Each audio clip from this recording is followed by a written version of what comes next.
चलो बैठ जाओ फटाफट।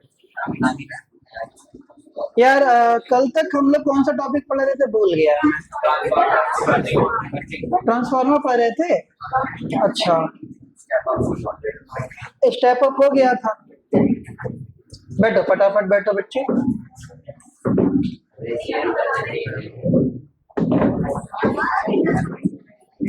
जल्दी बैठो।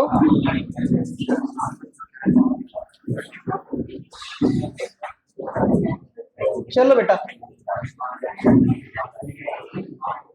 हम लोग पढ़ रहे थे कल तक। जल्दी जल्दी स्टेबल हो जाओ।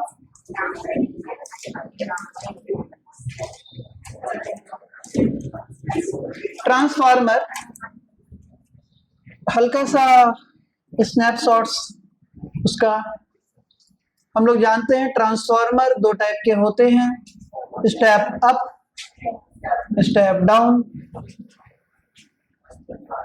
कल मैंने कुछ सिखाया था यहाँ।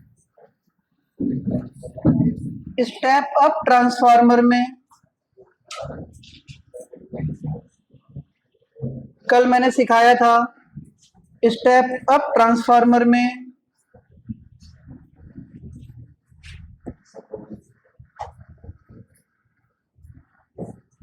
कुछ ऐसा।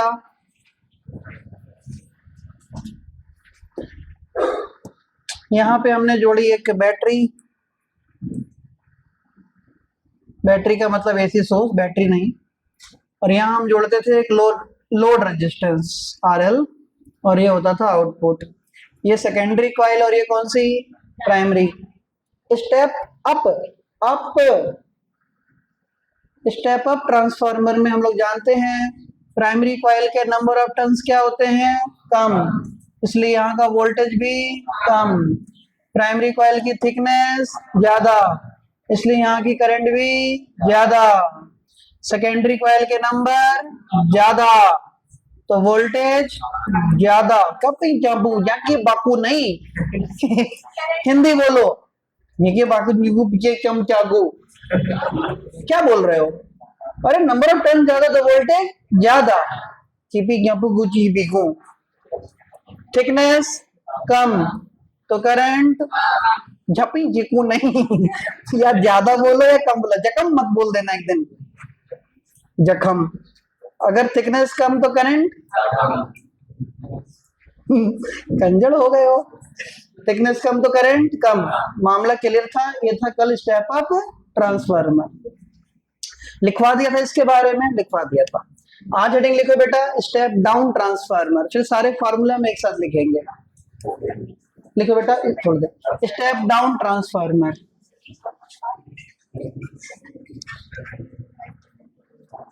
देखो बेटा,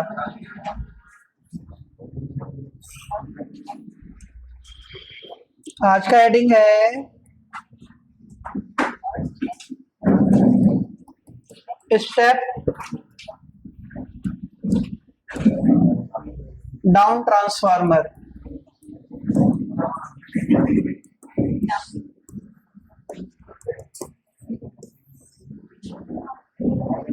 कौन सा ट्रांसफार्मर बेटा? Step down. सही है, ध्यान देना। थोड़ी देर दूर हो जाओ, जैसे मैं इधर देखता हूँ चिपक जाते हो। थोड़ी देर शरीर से दूर रहो, समझो। स्टेप डाउन ट्रांसफार्मर क्या है, सुनना।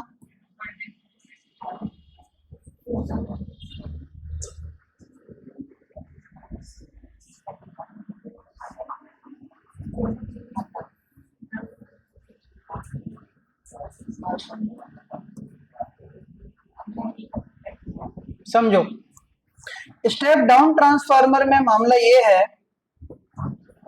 जो प्राइमरी कॉइल होगी, ये देखो जरा, ये थिकनेस कम है ज्यादा है, और नंबर ऑफ टर्न्स, कौन सी कॉइल है बेटा? प्राइमरी। ये कौन सी कॉइल है? सेकेंडरी। थोड़ा बहुत पढ़ लेना इसको। हाँ, हम लोग जो रेजिस्टेंस लगाते हैं वो कहाँ लगाते हैं? बोला नहीं किसी ने, देखो आउटपुट में, किसमें, बोलोगे कब तुम लोग? ये क्या है? इनपुट है, इनपुट दे रहे हैं वहां से। ये क्या है? आउटपुट है। क्लियर है? यहां पे हमने एक एसी सोर्स दिया, क्या दिया? एसी सोर्स दिया। ये प्राइमरी कॉइल हो गई और ये सेकेंडरी हो गई। आसान है, प्राइमरी सेकेंडरी हो गई। एसी सब चल रहा है, एसी तो ऑन है, सब 17 डिग्री पे है, सब कुछ है, धीरे धीरे ही होगा।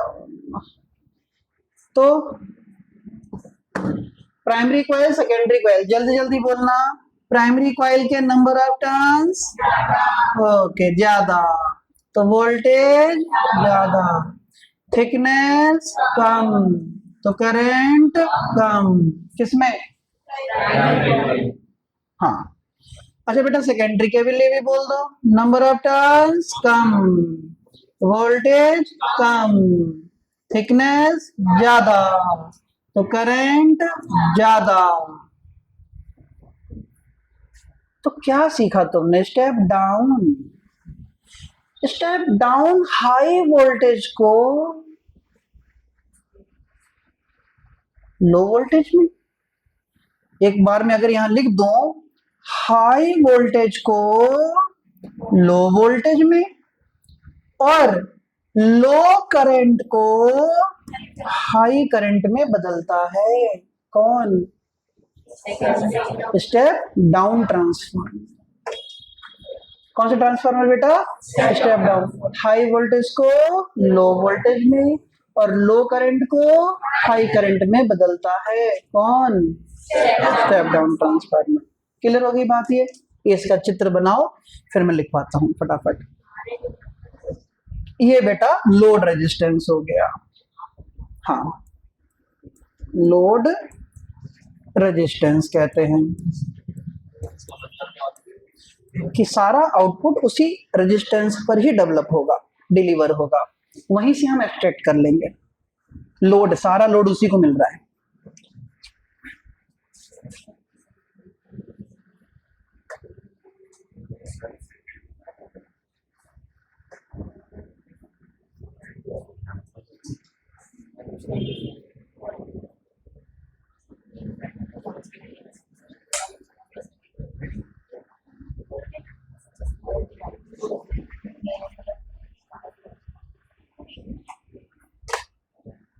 बना लो, फिर लिख पाए फटाफट।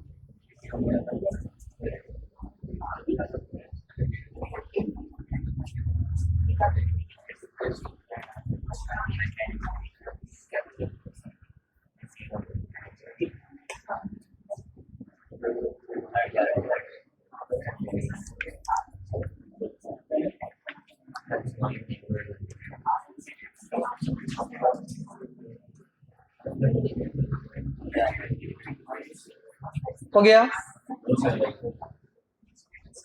थोड़ा बेटा जल्दी लिखना, बनाना मतलब, सॉरी।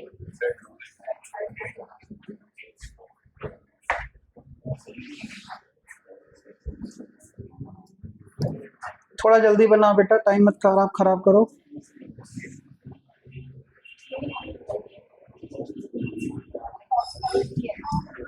लिखो, इन स्टेप डाउन ट्रांसफार्मर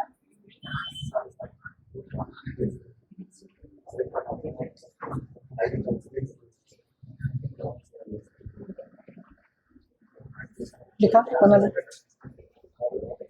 लिखो, इन स्टेप, लिखो बेटा, in step down transformer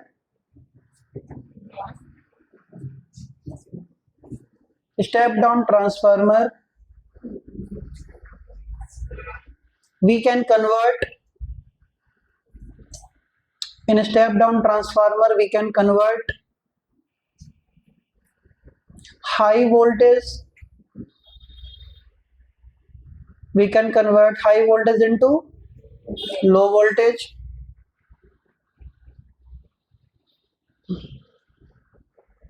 and low current into high current. Low current into high current, principle तो सेम ही है, mutual induction, low current into high current. Clear होगी बात?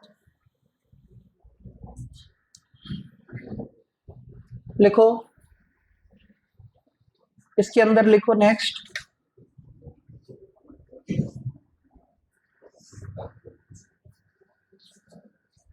Line change कर दो। Step down transformer used for, step down transformer used for welding, लोहे वोहे की welding होती है, तो step down transformer used for welding, क्योंकि इसमें बहुत ज्यादा वोल्टेज की जरूरत पड़ती है, इसलिए हाई, एक मिनट मत लिखना, स्टेप डाउन ट्रांसफार्मर लिख दो, फॉर वेल्डिंग, सही तो है, क्योंकि दो चीजों को दो आपस में जोड़ रहे हैं, लोहे को वेल्ड करके, तो हाई करंट डेवलप करना पड़ता है, और करंट यहीं पे हाई मिल रही है स्टेप डाउन में। लिख दो, step down transformer used for welding. इतना समझ में आ गया? चलो हेडिंग लिखो, यूजेस ऑफ ट्रांसफार्मर्स, हेडिंग लिखो, uses of transformers.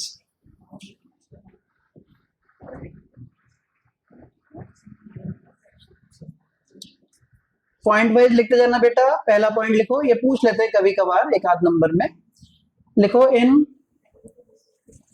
Radio receivers, in radio receivers comma telephones,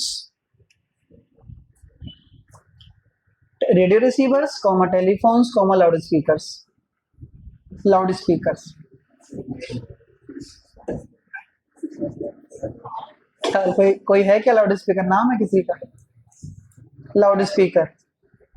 second point लिखो, सेकेंड लिखो, voltage regulation for TV, voltage regulation for TV comma refrigerator, AC, TV, refrigerator, AC and computers, सब में use होता है transformer, TV, refrigerator, AC, computer. Next लिखो,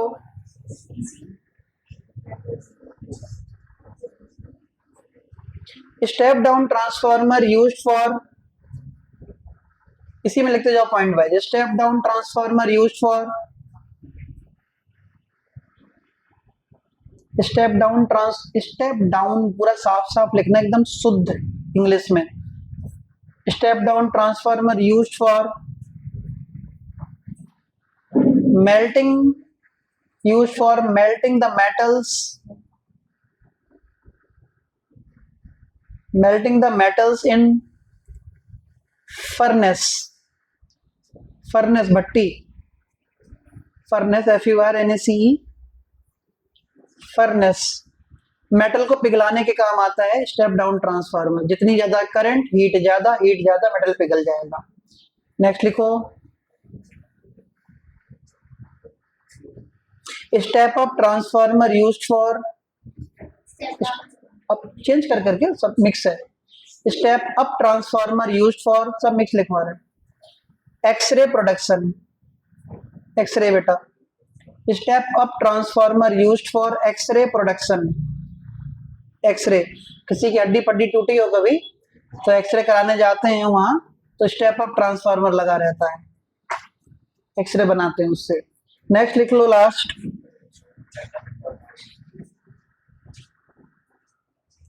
step up transformer used for, step up transformer used for long distance power supply,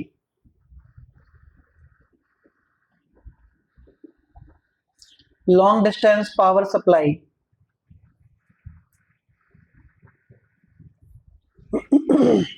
long distance power supply. Long distance power supply. कुछ ऐसा होता है सब कुछ ले देकर, सुनो ध्यान से। लॉन्ग डिस्टेंस पावर सप्लाई, ये सिचुएशन होती है बिजली बनने से लेकर तुम्हारे घर में बिजली यूज होने तक। बिजली बनने से लेकर तुम्हारे घर में बिजली यूज होने तक।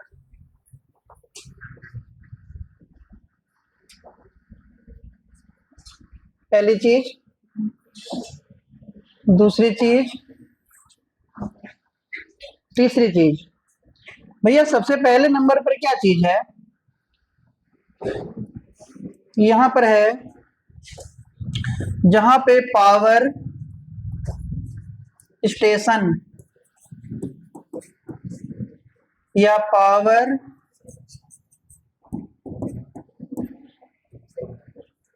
जनरेशन, जहां पे पावर जनरेट की जा रही है। हो गया? पावर जहां जनरेट की जाती है, जहां बिजली बनी, जहां बिजली बनी वहां पे लगाया स्टेप अप ट्रांसफार्मर। क्या लगाया? थोड़ा सा ध्यान दे लेना तो सही रहेगा, थोड़ा सा सीख जाओगे तो फायदा हो जाएगा तुम्हारा बेटा। स्टेप अप ट्रांसफार्मर लगाया जहां बिजली बनी। स्टेप अप ट्रांसफार्मर लगाकर उन्होंने बिजली को भेजा। ये होते हैं सब स्टेशन। सब स्टेशन मतलब तुम्हारी कॉलोनीज, समझे? बिजली जहां बनी, मेन जनरेशन हो गया वहां, फिर सब स्टेशन जो कॉलोनियों के बाहर लगे रहते हैं ट्रांसफार्मर, वो सब स्टेशन। ये होते हैं स्टेप डाउन। क्या होते हैं? Step down. अब स्टेप डाउन ट्रांसफार्मर में तुम्हारे घरों में भेजा। कहां भेजा? घरों में। घरों में भी जितने ट्रांसफार्मर होंगे सब होंगे स्टेप डाउन। क्या होंगे? Step down. हुआ क्या? मान लो 1100 वोल्ट बिजली बनी, कहीं डेवलप हुई, जनरेट की गई 1100 वोल्ट बना दी। 1100 वोल्ट बिजली बनी, उस 1100 वोल्ट बिजली को 44,000 वोल्ट में कन्वर्ट करके भेजा गया। इसका मतलब लो वोल्टेज को किस में कन्वर्ट किया गया? हाई वोल्टेज में कर दिया। स्टेप अप हो गया। अब वो 44,000 वोल्ट मान लो तुम्हारी कॉलोनी में पहुंची, मेन ट्रांसफार्मर सब स्टेशन पे। अब घर में जो सामान सारी चीजें लगी हुई हैं वो चलती हैं 220 वोल्ट पे। Fridge, cooler, AC, TV, TAVI जो भी चलता है सब कितने पे चलता है? 220 पे। आ कितना रहा है? 44,000। खुदा ना खास्ता, वैसे तो खुदा क्यों खासे, खुदा की तबीयत ठीक रहती है, भगवान लोगों की खांसेंगे हम लोग। 44,000 वोल्ट अगर खुदा ना खास्ता खराब हो गया स्टेप डाउन ट्रांसफार्मर, और लाइन बिल्कुल सही है, ट्रांसफार्मर खराब है, लाइन सही है, 44,000 तुम्हारे घर में एंट्री कर गई, एक बार में बम बन जाएगा तुम्हारा घर। बम बड़ाम भट्ट से बोल जाएगा सब। जो चीज 220 वोल्टेज पे चलनी है तुम उसको दे रहे हो 44,000 वोल्ट, झेल पाएगा? फूक जाएगा सब कुछ। फ्यूज भी खराब है, मान लो फ्यूज भी खराब, जाओ सब, हम नहीं रोकेंगे। फ्यूज नहीं है, बदला ले रहा है फ्यूज, किस्मत खराब। तो स्टेप डाउन क्या करेगा? तुम्हारे घरों में भेजेगा 340 या 230 वोल्ट, कभी कभी 250 भी, समझ रहे हो? अब कभी कभी ज्यादा वोल्टेज आ गया 340 या 230, तुम्हें जरूरत है 220 की, तो तुम्हारे घरों में जो अप्लायंस लगे हैं या घरों में स्टेबलाइजर लगा है वो उसको रिड्यूस करके कितना बना देता है? 220। तो अल्टीमेटली बना कितने पर? 1100। कितने में बनाया? उसको कन्वर्ट किया 44,000। 44,000 को तुम्हारी कॉलोनी में भेजा, कितने पर भेजा? 44,000। तुम्हारे कॉलोनी के ट्रांसफार्मर ने तुम्हारे घर में कितने में भेजा? 230। जनरली वो 220 होता है, 230 भी हो जाता है कभी कभी। तुम्हारे घर में जो स्टेबलाइजर है कुछ लगा होगा, उसने कितने में कन्वर्ट किया? 220। घर के सारे अप्लायंस सही चल रहे होते हैं। नहीं आई? तो स्टेप अप ट्रांसफार्मर क्या करने के काम आता है? लॉन्ग डिस्टेंस ट्रांसमिशन करने के। क्या करने के? Long distance transmission. इतना समझ में आ गया? लिखो ऑल फॉर्मूले फॉर ट्रांसफार्मर्स। ये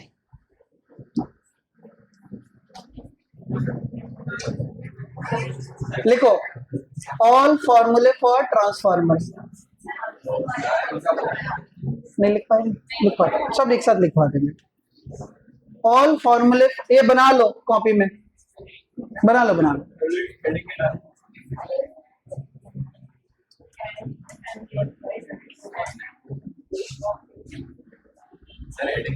हेडिंग बता देते हैं।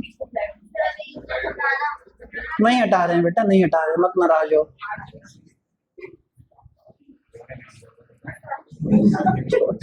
गुस्सा पहले हो जाते हो। क्या कह रही है?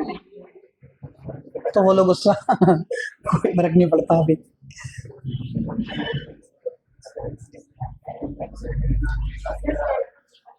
फटाफट बना लो बेटा। क्या कह रही है? कल? कल क्या है? कल कुछ नहीं, पार्टी पार्टी देंगे बाद में, अभी थोड़ा सा रुक जाओ। बन गया बेटा? कलर कर रहे हो इसमें?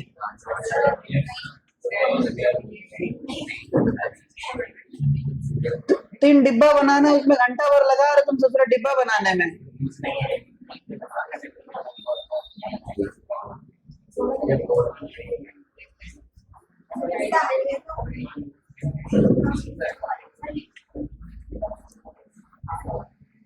हो गया बेटा, हटा दूं यार?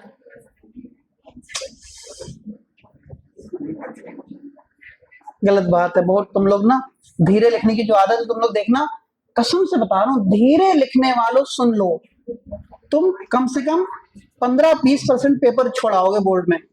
पेपर इतने बड़े बड़े पेपर आ रहे हैं आजकल, क्या इंग्लिश, क्या फिजिक्स, क्या केमिस्ट्री, क्या मैथ, बायोलॉजी। स्पीड ही नहीं होगी, सुस्ता सुस्ता आगे लिख रहे हो। लो देखो ऑल फॉर्मूले फॉर ट्रांसफार्मर्स लिखो बेटा।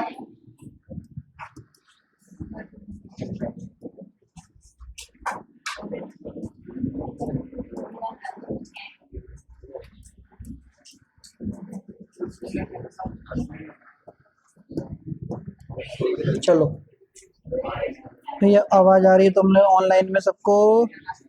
एक बार बता दो कौन कौन आ गया। मेहर, अदिति, कार्तिक, नवदा, शहवी, वानी। चलो बहुत सुंदर, बढ़िया। चलो बेटा ऑल फॉर्मूले फॉर ट्रांसफार्मर्स, ट्रांसफार्मर के सारे फॉर्मूले ध्यान देना।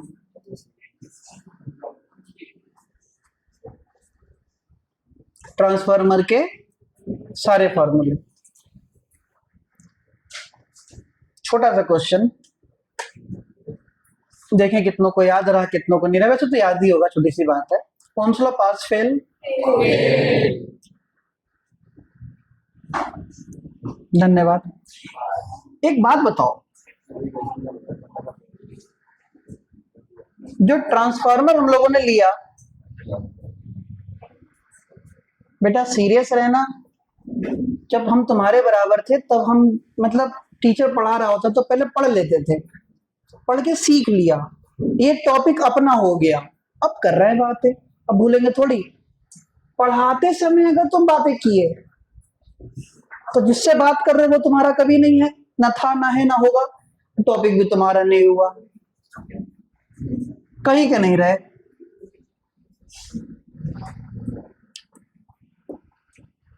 कहीं के नहीं रहे। तो देखो ये प्राइमरी कॉइल और ये कौन सी बेटा?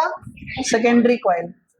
चीजों को सुनना, मैं ऐसी जनरल ट्रांसफार्मर बना रहा हूं, कोई स्टेप अप डाउन नहीं बना रहा हूं, खाली समझाने के लिए है।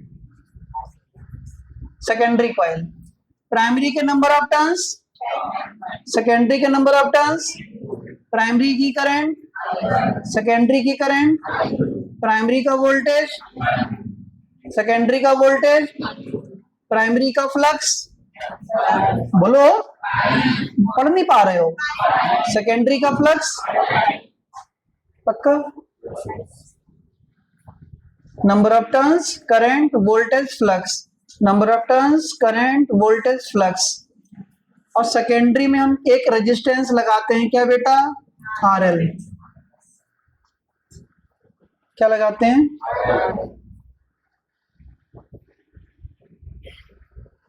अब हमें इनमें सब में रिलेशन लाना है। सारे फॉर्मूले ध्यान से सुनेंगे, ध्यान से। हम एक फॉर्मूला जानते हैं, वोल्टेज, इंड्यूस वोल्टेज का फॉर्मूला होता है induced EMF minus d phi upon dt। Next week से पर वीक टेस्ट होगा। ये वीक खत्म हो जाएगा जब 14 तारीख को। जो भी टेस्ट होगा हम 5 दिन पहले बताएंगे, या 6 दिन, 1 हफ्ते पहले बता देंगे कि इस चैप्टर का टेस्ट है। हम 5 दिन का टाइम देंगे, लगभग 5 दिन में तुमको सिर्फ एक चैप्टर तैयार करना होगा।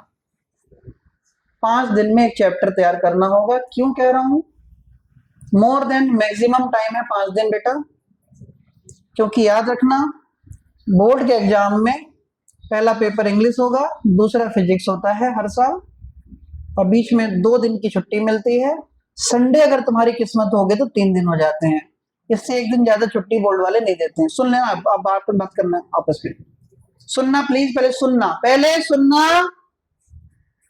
बोर्ड में इंग्लिश के बाद फिजिक्स का पेपर होता है, 2 दिन की छुट्टी देते हैं। संडे अगर कहीं पड़ गया तो 3 दिन मिल जाते हैं, अदरवाइज बहुत मुश्किल है कि वो 4 दिन 3 दिन दें, तुम्हें नहीं देंगे।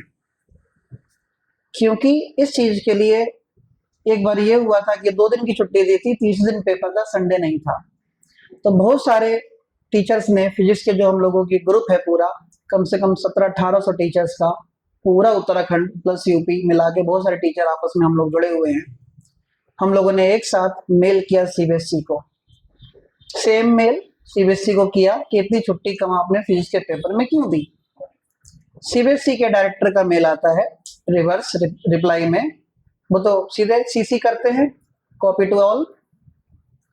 उनका रिप्लाई ये था, साल भर बच्चा मेन सब्जेक्ट पढ़ता है, इसीलिए हम उनको ज्यादा छुट्टियां इन मेन सब्जेक्ट में नहीं दे सकते, हम ज्यादा छुट्टियां माइनर सब्जेक्ट में देंगे, मेजर में नहीं देंगे। और उसके बाद उन्होंने लिखा कुछ नहीं था, लिखा था थैंक यू, लेकिन वो थैंक यू से पहले जो हम समझ रहे थे उसका मतलब ये था, जाओ जो कर मिले कर लेना। उन्होंने ऐसा लिखा नहीं था, थैंक यू लिखने का मतलब था हम यही करेंगे, तुम क्या कर लोगे हमारा। तो छुट्टी की ज्यादा उम्मीद मत करना 2 एग्जाम के बीच में, याद रखना। तो 5 दिन तुम एक चैप्टर का दे रहा हूं, तुम सोच के देखो वो सिचुएशन जब तुमको 3 दिन में या 2 दिन में 14 चैप्टर करने पड़ेंगे, क्या करोगे बताओ मुझे। पहले से अगर किसी बच्चे का पढ़ा हुआ नहीं है, पहले से अगर साल भर में किसी बच्चे का पढ़ा हुआ नहीं है, अच्छे से याद चीजें नहीं है, तो आप उन 2 दिनों में 10-20 टॉपिक से ज्यादा पढ़ नहीं पाओगे। बड़े बड़े टॉपिक हैं, 20 टॉपिक, एक दिन में 10 टॉपिक, जब पढ़ने की कैपेसिटी ही नहीं होगी, चीजें याद नहीं होंगी, तो तुम 2 दिन में कितना पढ़ लोगे। और पढ़ भी लिया अगर बहुत ज्यादा पढ़ लिया तुमने, चलो 14 चैप्टर, तुम रिस्टोर कितना कर पाए, तुम रिटेन कितना कर पाए दिमाग में। दिमाग है, पढ़ लिया मान लो, लिखोगे क्या वहां जाके? सब गलत, सब गलत होगा बेटा। तो अगर पहले से पढ़ा हुआ है तो ही तुम कुछ कर पाओगे, पहले से पढ़ा नहीं है तो मान के चलना 2027 में अपीयर होने वाले हो दोबारा किसी पेपर में, या जुलाई में, 15 जुलाई से कंपार्टमेंट होता है। देखो मेरी आदत है सच बोलने की, बुरा लगना ना लगना डिपेंड्स ऑन द अदर्स, ये मेरी आदत है, इसलिए कभी कभी सच बोल देना चाहिए, क्योंकि कभी आदमी इल्यूजन में जी रहा होता है तो उससे बाहर आ जाता है। और सबको अपनी सच्चाई पता है, मुझे भी अपनी, तुमको तुम्हारी, हो सकता है कि सबको अपनी अपनी पता है। ऑल इंडिविजुअल्स, जितना तुम अपने बारे में जानते हो उतना तुम्हारे बारे में कोई नहीं जानता, ना मम्मी ना पापा ना मैं ना कोई, भगवान जानते हैं, चलो वो तो अलग बात।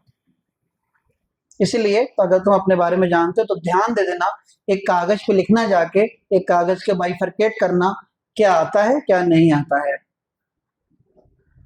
आता वाला तो जीरो ही रहेगा कॉलम, नहीं आता वाला भर जाएगा तुरंत। और एक बार बुक सामने रख के, खाली फिजिक्स की बात नहीं कर रहा हूं मैं, मेन सब्जेक्ट की बातें कर रहा हूं, है इतना सेल्फिश नहीं हूं यार। ये किताब सामने रखना, कोई भी सब्जेक्ट की, मेजर सब्जेक्ट की, उसमें से उसके जो कंटेंट होता है उसमें जाके देखना क्या आता है क्या नहीं आता है। जो नहीं आता है वो लिखना, जो आता है वो भी लिख के देखना, देखोगे कॉलम कौन सा ज्यादा भरता है। खुद को एनालाइज करना, मेरे एनालाइज करने से क्या होगा, मुझे थोड़ी पेपर देना है।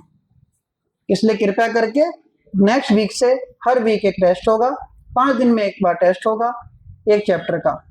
छोटा कोई चैप्टर है तो 2 चैप्टर दे दूंगा या 1.5 चैप्टर दे दूंगा।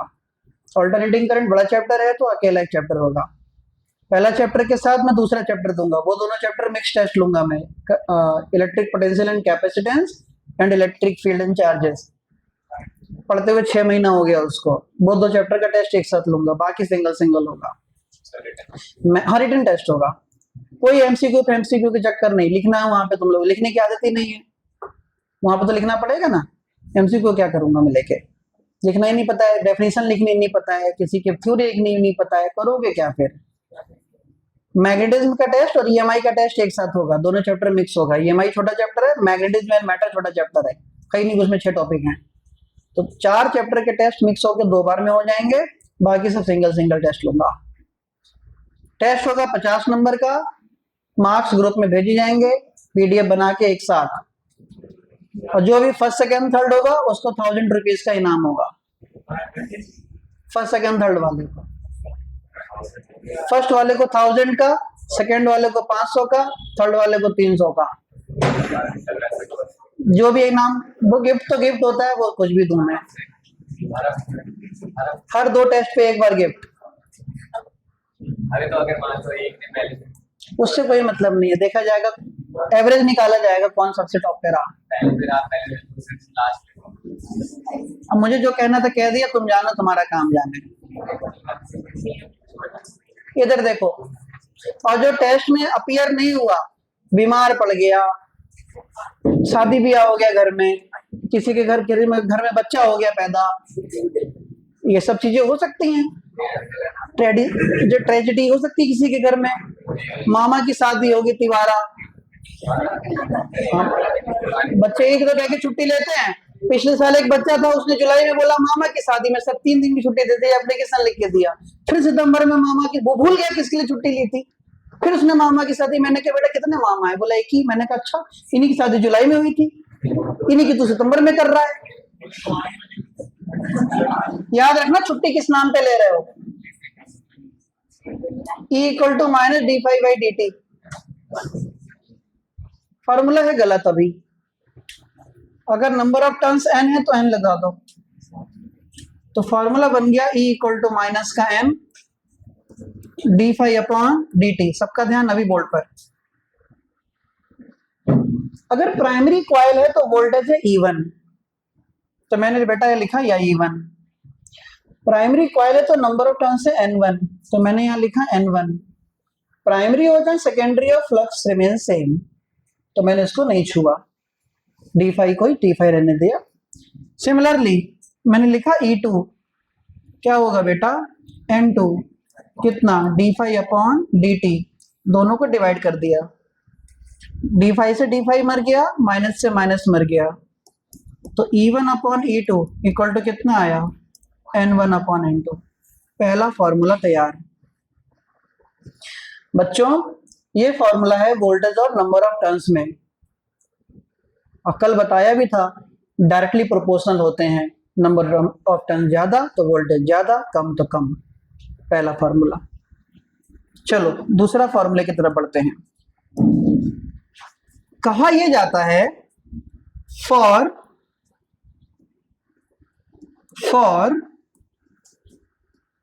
100% एफिशिएंसी, अगर मेरे बच्चों ट्रांसफार्मर 100% क्षमता का है, एफिशिएंसी का है, वैसे तो नहीं होता है, ऐसी कोई मशीन नहीं है दुनिया में इतनी प्योर, फिर भी थियोरेटिकल चीजें हैं। तो फॉर 100% एफिशिएंसी प्राइमरी कॉइल की पावर मान लो P1 और सेकेंडरी कॉइल की पावर कितनी, P2 पावर। मैं यहां लिख देता हूं नहीं तो भूल जाओगे, ये पावर है। क्या है ये? पावर। प्राइमरी की P1, सेकेंडरी की P2। अगर बच्चों 100% एफिशिएंसी का ट्रांसफार्मर है तो power input equal to power output होता है।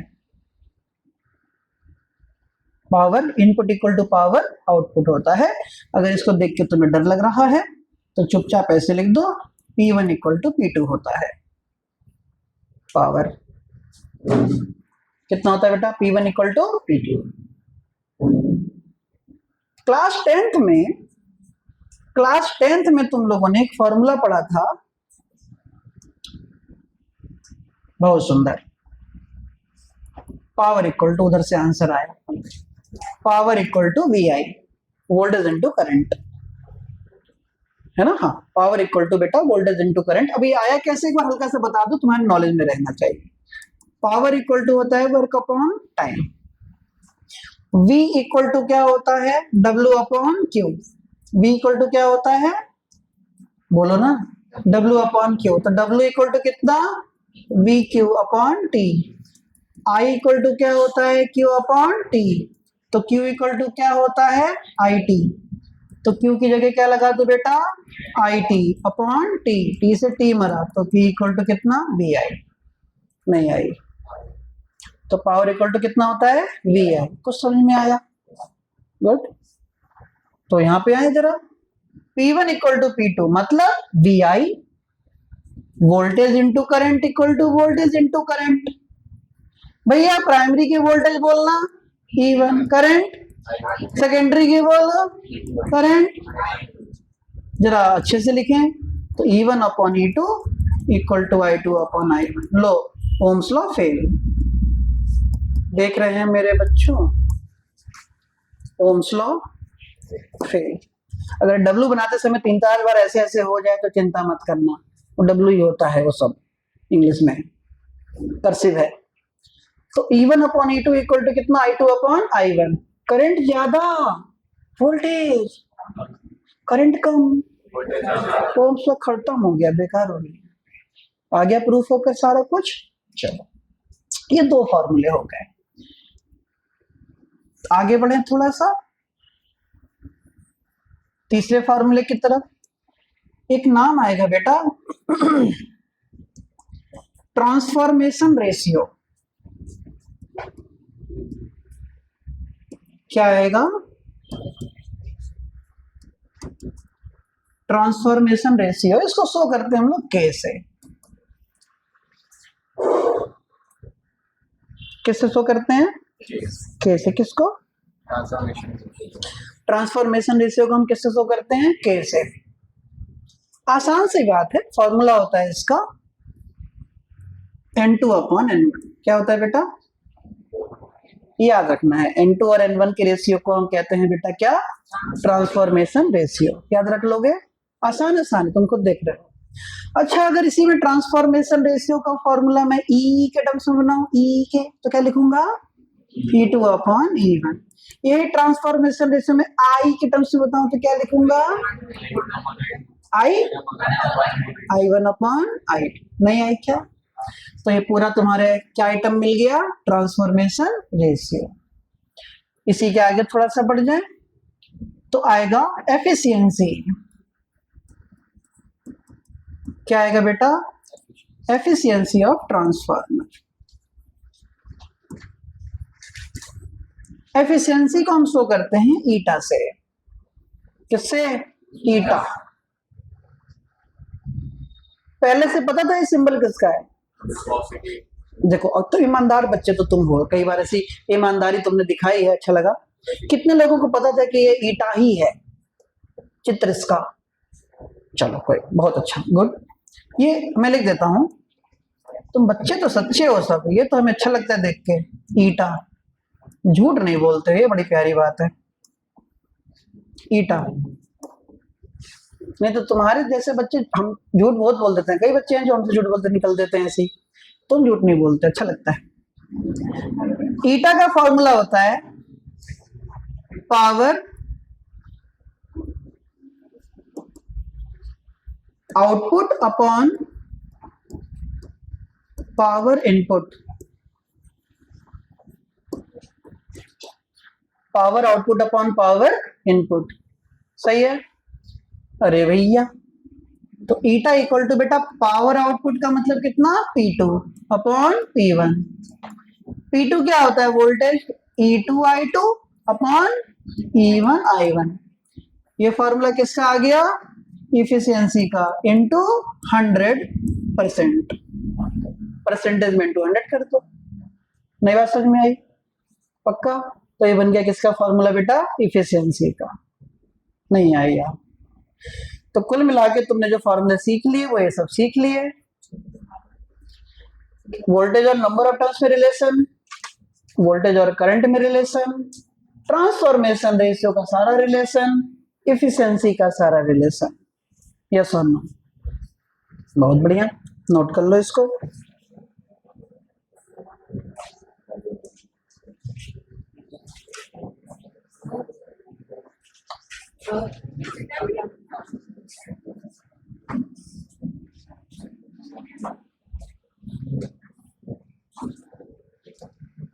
नोट करो। हाँ बेटा, कुछ नहीं, कुछ वो तो खाली समझाने को आता है कि प्राइमरी सेकेंडरी लिखा है मैंने, कोई स्टेप डाउन नहीं लिखा है मैंने, ठीक है। 100% मतलब इसको परसेंटेज में कन्वर्ट करने के लिए 100 से मल्टीप्लाई करेंगे ना।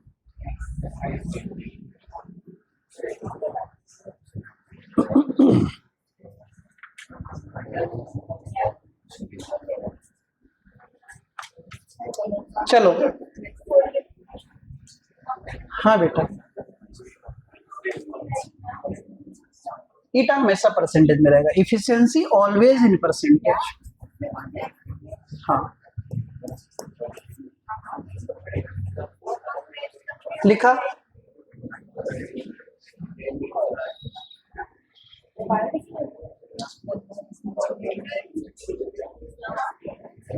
लिख लो बेटा।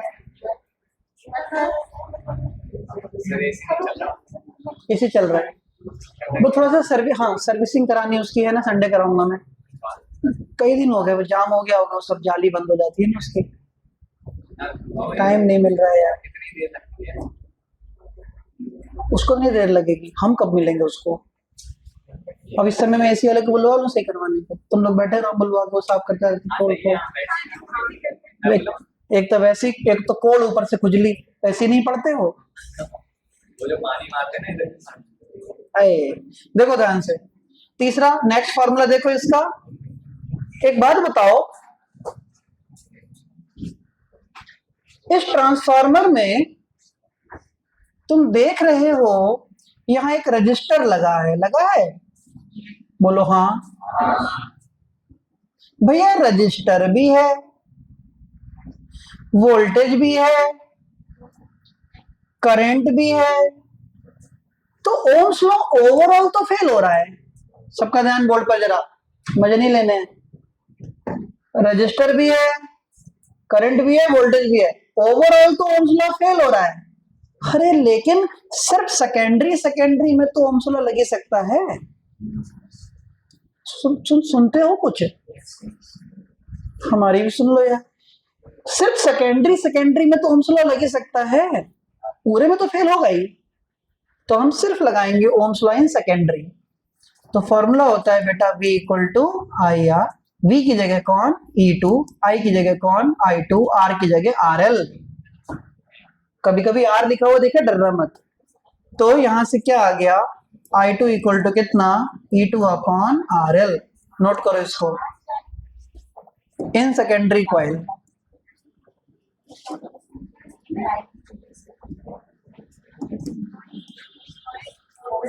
E2 equal to I2 RL, तो I2 इक्वल टू वही बार बार।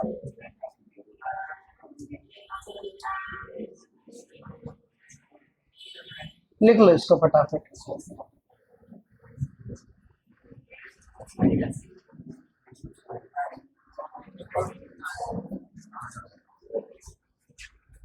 समझ में आया? गुड, आ गया।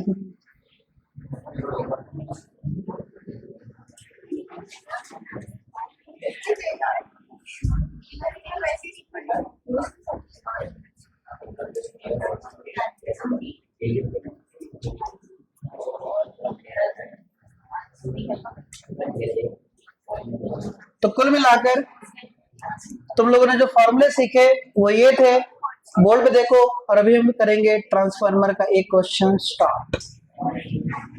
तो पहला फॉर्मूला तुम लोगों ने सीखा E1 upon E2 equal to N1 upon N2। दूसरा फॉर्मूला तुम लोगों ने सीखा N इक्वल टू, सॉरी क्या N इक्वल टू, दूसरा फॉर्मूला तुमने सीखा E1 upon E2 equal to I2 upon I1।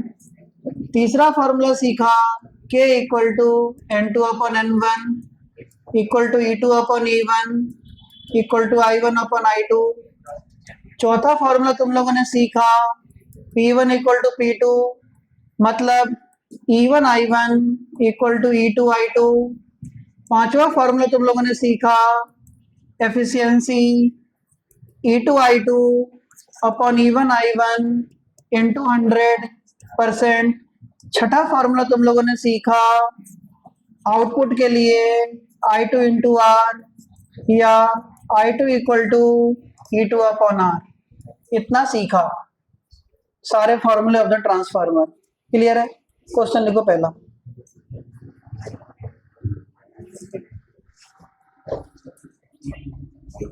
The primary coil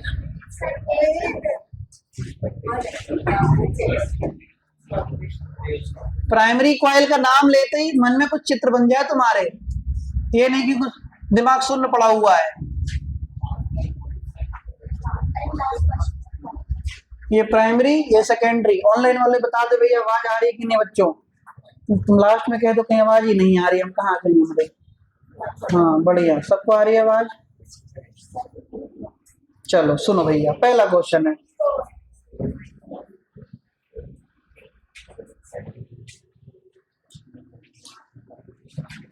कौन सी रेल चल रही थी? देखो प्राइमरी और सेकेंडरी। जैसे मैं प्राइमरी कॉइल का नाम लूं तो सब 1-1-1-1 वाले सोचोगे, 2-2 सोच लोगे? सोचो फिर।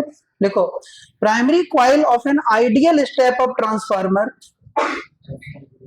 हाँ बेटा, primary coil of an ideal का मतलब है power input equal to power output. अगर आइडियल नहीं होगा तो पावर भी इनपुट आउटपुट इक्वल नहीं होंगे।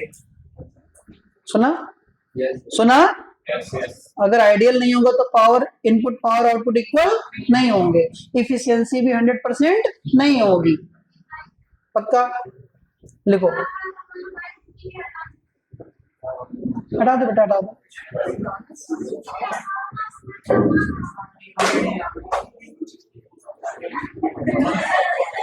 कोई बात नहीं, हटा दो, उसमें क्या हंसना है। लिखो, the primary coil of an ideal step up transformer has, अरे यार तभी तो कुछ सीख नहीं रहा, बस एक बार बहते चले गए पानी में, कुछ हो गया, पढ़ो चुपचाप। Primary coil of an ideal step up transformer has 100 turns.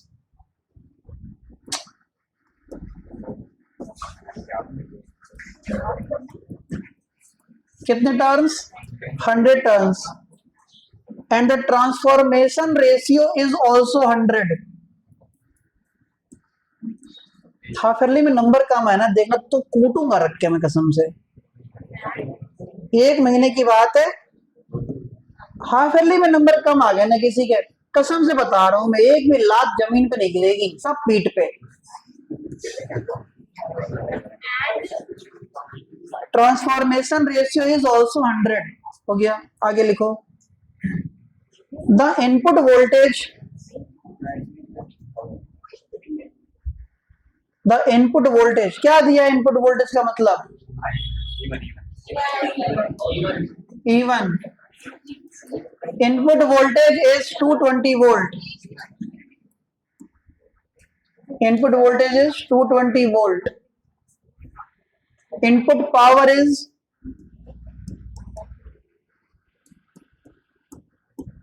1100 watt.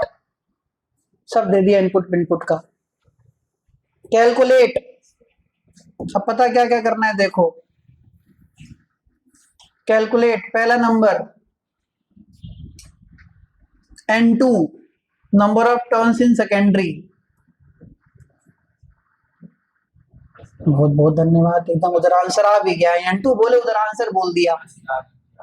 दूसरा करंट इन प्राइमरी मतलब I1। तीसरा वोल्टेज इन सेकेंडरी मतलब E2। चौथा करंट इन सेकेंडरी मतलब I2। पांचवा पावर इन सेकेंडरी मतलब P2। ये सब पता करना है। पहला क्वेश्चन है, हम ही सिखा लें पहले, तुम लोगों को मौका मिलेगा कल खुद क्वेश्चन करने का। मैं यहाँ करूंगा डिस्प्ले क्वेश्चन, मैं नहीं करूंगा सॉल्व, तुम करोगे, पढ़ के आओगे अच्छे से। और जो कल तुम क्वेश्चन नहीं किए,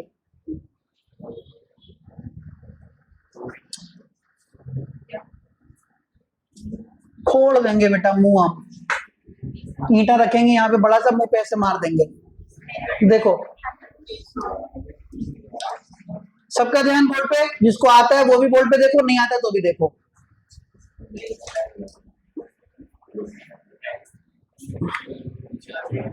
नहीं, इधर देखो बच्चों, N1 के E1 P1 दिया है, N2 पूछा है। सबका ध्यान सिर्फ पढ़ाई पर है, कहना ना पड़े, बड़े बच्चे हो। ऐसा कोई रिलेशन हो N1 में, K में और N2 में है, आराम से करेंगे क्वेश्चन, सबको सीखना है। तो पहले वाले पार्ट के लिए हम लेके चलते हैं K equal to N2 upon N1। K दिया है 100, N2 नहीं पता, N1 दिया है 100, मल्टीप्लाई हो गई तो N2 की वैल्यू आ गई 10,000, या N2 आ गया। पहला काम खत्म। दूसरा, नंबर की कोई यूनिट नहीं होती। I1 पूछा है, क्या पूछा है बेटा? I1। अब एक बात सोचो, पावर का फॉर्मूला होता है P1 equal to E1 I1। P1 हमको पता है, E1 हमको पता है, क्या I1 आ सकता है? तो बेटा I1 इक्वल टू कितना? P1 upon E1। I1 equal to P1 कितना? 1100, E1 220, 0 से 0, 22 पंजे 110, I1 इक्वल टू 5 एम्पियर। दूसरा आंसर तुम्हारे सामने रहा। तो N2 आ गया, N2 आ गया 10,000, I1 आ गया 5 एम्पियर। अब बचा कौन? E2। क्या बचा बेटा? E2। बहुत बढ़िया, तीसरा बहुत सुंदर, बिल्कुल सही है भैया, बहुत सही है, बिल्कुल बिल्कुल बढ़िया आंसर है। बिल्कुल सही आंसर है। I2 देखते हैं, I2 20 नहीं है, 1/20 है। अच्छा निकाल लिया कई बच्चों ने। देखो बेटा सुनो, पहला वाला क्लियर है, दूसरा क्लियर है, नहीं है क्लियर। चलो तीसरा क्या है? E2 निकालना है। बताओ कैसे पता करें E2? कौन सा फॉर्मूला नंबर? थर्ड वाला। K लगा दो और ये लगा दो, तो K इक्वल टू कितना बेटा, E2 अपॉन E1। K कितना 100, E2 का पता नहीं, E1 कितना 220, E2 इक्वल टू कितना 22,000 वोल्ट। E2 आ गया, हाँ या ना, E2 आ गया 22,000। I2 निकालना है, I2। अब देखो भैया, हमको I1 पता है, K पता है, क्या आ जाएगा I2। तो क्या चौथा, K equal to I1 upon I2। K कितना 100, I कितना 5, I2 पता नहीं है, तो I2 इक्वल टू 5 अपॉन 100। तो बेटा I2 इक्वल टू 1 अपॉन 20 एम्पियर। आंसर नहीं आई। सब फार्मूले का खेल है, दिमाग नहीं लगाना है, बिल्कुल फार्मूले ही है सब कुछ। I2 आ गया, हाँ हाँ बिल्कुल सही। और पावर, हाँ बिल्कुल सही यार। क्वेश्चन में कह रहा था आइडियल ट्रांसफॉर्मर है, आइडियल ट्रांसफॉर्मर मतलब P1 इक्वल टू P2। सोच रहा P1 1100 तो P2 कितना 1100, तो सोचना ही नहीं, कैलकुलेट थोड़ी करना है, लिख दो। तो P2 इक्वल टू कितना 1100 वाट। आंसर। चलो मिलते हैं हम लोग कल ब्रेक के बाद, पढ़ के आना कल।